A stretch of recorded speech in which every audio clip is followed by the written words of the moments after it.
मेरा नाम चंद्रशेखर है। जो ज़बरदस्ती धर्म परिवर्तन करा के मेरा नाम उन्होंने मोहम्मद हिलाल रख दिया था तोफ़ैल खान ने। 2013-14 में मैं नौकरी की तलाश में अपने एक फ्रेंड जावेद के साथ, जो अमरोहा का रहने वाला है, मैं उसके साथ दिल्ली आया था। वहाँ पे मैंने इंटरव्यू वगैरह दिए। तो वहाँ पर कुछ दिन जब मैं रुका वहाँ पर दिल्ली में, तो मेरे दोस्त जावेद ने कहा कि यहाँ पे निजामुद्दीन दरगाह है, वहाँ पर जाने से, मन्नत मांगने से, प्रसाद चढ़ाने से, चादर चढ़ाने से जो है आपकी मनोकामनाएं, नौकरी भी लग जाएगी, जल्दी मनोकामनाएं पूरी हो जाएंगी। अच्छा, फिर इसके बाद क्या हुआ? उसके बाद मैं गया दरगाह पे, मैंने प्रसाद चढ़ाया, फिर मैं घर चला गया। ये सिलसिला काफ़ी टाइम तक चलता रहा, 1-2 महीने तक। हम जब भी 2-4 दिन बाद या 1 हफ्ते बाद इंटरव्यू देने आते थे, जो डेट मिलती थी हमें, उस बीच में हम दरगाह में भी जाते थे। तो आपका धर्म परिवर्तन कैसे किया गया? वहाँ मेरी मुलाकात, जब हमारा आना जाना हो गया दरगाह पे 3-4 बार, तो वहाँ पे हमारी मुलाकात तोफ़ैल खान से हुई, जो एक मदरसा संचालक है, जिसका मुझे पता नहीं था कि वो क्या करता है पहले। बाद में पता चला कि वो एक अवैध मदरसा चलाता है। तो उसने मुझसे कहा कि भाई आप बार बार आते हैं यहाँ पे दरगाह पर, आपको क्या परेशानी है? तो मैंने कहा कि सर ये परेशानी है कि मैं गरीब परिवार से हूँ, नौकरी की तलाश में हूँ, काफ़ी दिन से नौकरी का ट्राई कर रहा हूँ, 3-4 महीने हो गए, लेकिन अभी तक कोई नौकरी नहीं लगी है। तो इन्होंने मुझसे कॉन्टैक्ट नंबर ले लिया, कहने लगे आप 4-5 दिन बाद आइएगा जब भी, तो हमसे कॉन्टैक्ट कीजिए, हम आपके लिए इसमें कुछ मदद करते हैं आपकी। अच्छा, मदद के नाम पे इस्लाम धर्म है। जी, तो किस तरह उन्होंने आपकी मदद की? मदद की। उन्होंने हमारा कॉन्टैक्ट नंबर ले लिया, हमसे नज़दीकियाँ बढ़ाने लगे फ़ोन पे, इस्लाम की बात बताने लगे कि हमारे धर्म में ये होता है, ये होता है। उनकी बीवी भी साथ में रहती थी।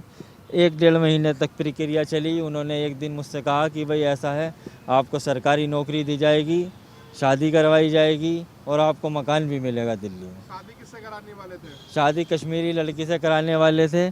उसका फ़ोटो भी दिखाया था मुझे, और कई बार वो आए, तो उसके बाद उन्होंने बोला कि जो है भाई अगर तुम्हें ये पसंद नहीं है, तुम अपनी साली से भी शादी करवा सकती हो। उनकी बीवी बोली आफरीन। आप फंडिंग की बात कर रहे थे, फंडिंग किस तरह की होती थी, कितना कुछ हवाले का पैसा वैसा?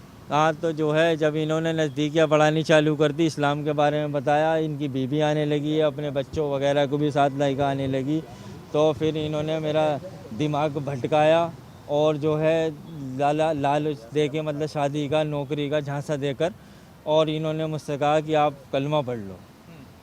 तो कलमा पढ़ा आपने? हाँ, कलमा पढ़ा था मैंने। तो इन्होंने 50,000 रुपये मुझे दे के गए ये, और 50,000 रुपये देने के बाद इन्होंने कहा ये अभी रख लो, और 4-5 दिन से आप हमारे मदरसे में आ जाओ, और बाकी आपको जब तक आप रहोगे, जब तक आपकी नौकरी वगैरह नहीं लगती है और मकान वकान नहीं होता, आप हमारे साथ रहोगे, आपको 10,000 रुपये मंथली दिया जाएगा। अब आपको किस तरह का न्याय चाहिए सरकार से?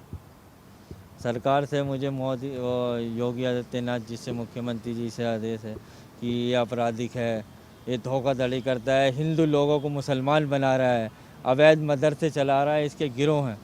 पहली बात तो ये मदरसा बंद कराया जाए, रोका जाए, तोड़ा जाए उसे, और मुझे इंसाफ दिला दिया जाए, क्योंकि जो है मेरे साथ धमकी भरे संदेश भी भिजवा रहा है कभी किसी बंदों के हाथ, और 5 लाख रुपए की भी मांग कर रहा है कि अगर आपने पैसे नहीं दिए और केस वापस नहीं लिया तो आपको और आपके घर वालों को जान से मार दिया जाएगा। जहाँ वो मदरसा चलता है वो क्या उनकी अपनी ज़मीन है या फिर वो भी किसी तरीके से हत्याई हुई ज़मीन है, हड़पी हुई ज़मीन है, कब्जा की हुई ज़मीन है? वो कब्जा की हुई ज़मीन है, भारत सरकार की ज़मीन है, उस पर भी उन्होंने वो चला रखा है, और कई मुकदमे चल रहे हैं यूपी में भी उनके नाम।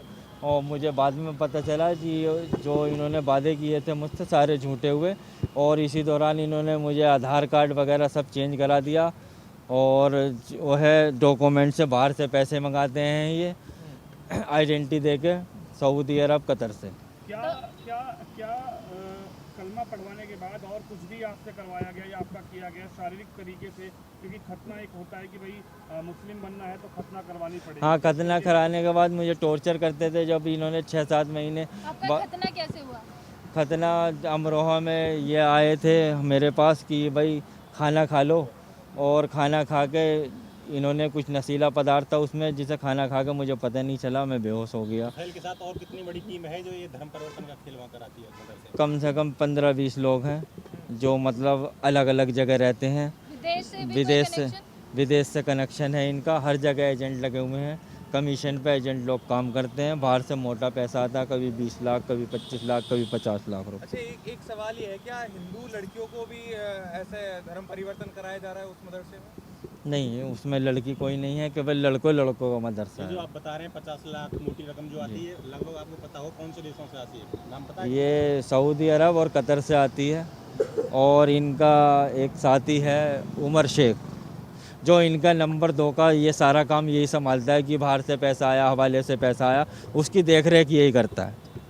अब ये बताइए, अगर योगी आदित्यनाथ जी आपकी इन बातों को सुन रहे होंगे और आपने दिखाया भी कि एफआईआर दर्ज की गई है, 2-3 महीने होने वाले हैं, अभी उस पर कोई कार्रवाई हुई है या कुछ मांग करेंगे योगी आदित्यनाथ जी से? जी, मैं मांग करना चाहता हूँ जी कि योगी आदित्यनाथ जी से और यूपी पुलिस से कि जहाँ तक भी ये एफआईआर हुई है, अब इसमें कोई आगे कार्रवाई नहीं बढ़ रही है, कि जल्द से जल्द कार्रवाई करके और इसमें अपराधियों को जेल भेजा जाए और मुझे इंसाफ दिलाया जाए, क्योंकि मुझे माँ बाप और मेरे फैमिली वालों को जान मान का खतरा है।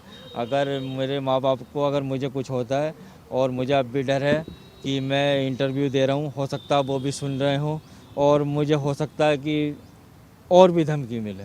जान का खतरा है? जी, जान का खतरा है। मैं चाहता हूँ कि अपराधियों को पकड़ के जेल भिजवाया जाए और मुझे इंसाफ दिलाया जाए कि ये मदरसा बंद हो जाए।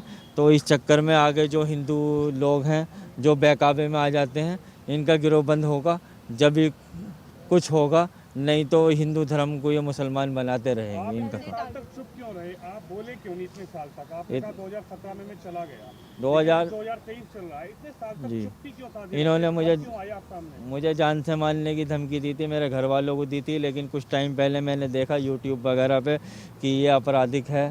पहले मुझे इसके खिलाफ़ कोई सबूत नहीं था, अब मेरे पास इसके सिवा सबूत हैं, वीडियो हैं। पत्रकारों के साथ भी मारपीट करता है, हर किसी के साथ बदतमीजी करता है, और जो है मदरसों के नाम पे फर्जी पैसे लेता है। तो इसलिए मैं वकील साहब से मिला, तो वकील साहब ने मुझे हिम्मत दी। और आप इसी ये बताइए, आपके साथ कितने और लोग हैं जिनको आपने देखा वहाँ पर कि उनका भी धर्म परिवर्तन हुआ है? वहाँ पे 15-16 लोग हैं मदरसे में, लेकिन जो है उनसे हमारा कोई कांटेक्ट नहीं होता। हमें अलग अलग रखा जाता है और हमें ज़बरदस्ती बंधक बना कर रखा जाता है कि हम किसी से भी बात ना करें।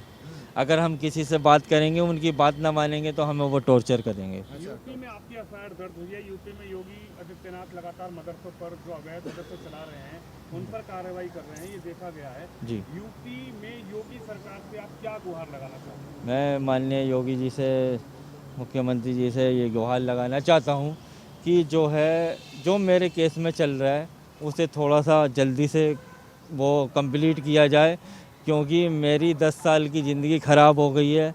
ना मैं इधर का हूँ, ना उधर का हूँ, ना मेरी शादी हो रही है, ना मुझे कुछ मिल रहा है, और ना इंसाफ मिल रहा है। अभी तक 2.5-3 महीने हो गए हैं, कभी इधर जाना, कभी उधर जाना।